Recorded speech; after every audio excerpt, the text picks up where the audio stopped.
Dosage par titrage, révision. Un titrage est une méthode expérimentale de dosage qui s'appuie sur une réaction chimique entre un analyte, qu'on appelle également réactif titré, et un réactif titrant dont la concentration est connue avec précision. Pour réaliser un titrage, on introduit dans un bécher ou dans un Erlenmeyer une quantité connue de réactif titré, que ce soit un volume ou une masse. On peut ajouter une quantité quelconque d'eau distillée si nécessaire. On remplit la burette avec une solution titrante de concentration connue. Ensuite, on va ajouter progressivement la solution titrante au bécher et on va chercher à déterminer l'équivalence. Lors d'un titrage, on cherche à repérer le volume équivalent de titrant à ajouter pour que le réactif titrant et le réactif titré se trouvent en proportion stoichiométrique dans le bécher. Exploiter un titrage, c'est établir la relation qui permet de calculer la quantité de matière de réactif titré. Pour ce faire, on s'appuie d'abord sur le titre de l'expérience qu'on est en train de réaliser.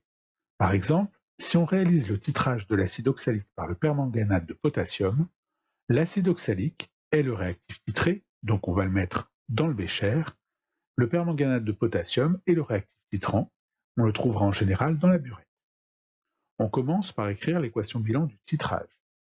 Ici, 5 molécules d'acide oxalique réagissent avec 2 molécules d'ion permanganate pour donner du dioxyde de carbone, du manganèse et de l'eau. On écrit la relation entre les quantités de matière de titrant et de titré à l'équivalence.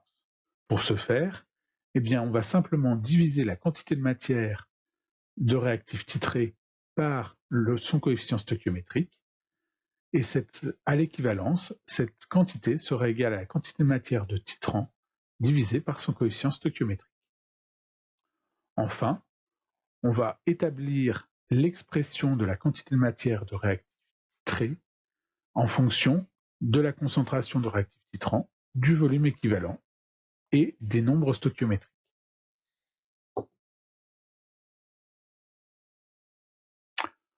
Dans le cadre du programme de première, nous avons vu deux types de titrages, les titrages colorimétriques et les titrages pH-métriques.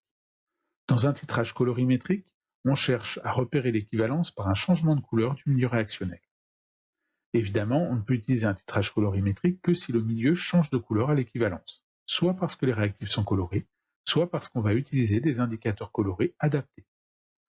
Le montage est relativement simple, une burette, un agitateur magnétique ainsi qu'un barreau aimanté, et un Erlenmeyer qui est en général préféré à un bécher pour ce type de titrage. En ce qui concerne les titrages pH-métriques, l'équivalence est repérée par une variation brutale du pH, soit une diminution brutale, soit une augmentation brutale. Les titrages pH-métriques ne s'appliquent évidemment que dans le cadre des réactions acide-base.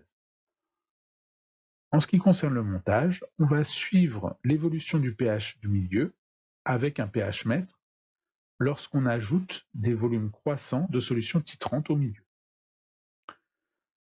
Pour repérer l'équivalence, on va tracer deux tangentes parallèles qui vont toucher la courbe de pH au niveau des points d'inflexion, et on va tracer une troisième parallèle qui sera équidistante des deux premières. Cette troisième parallèle coupera la courbe de pH au niveau du point équivalent.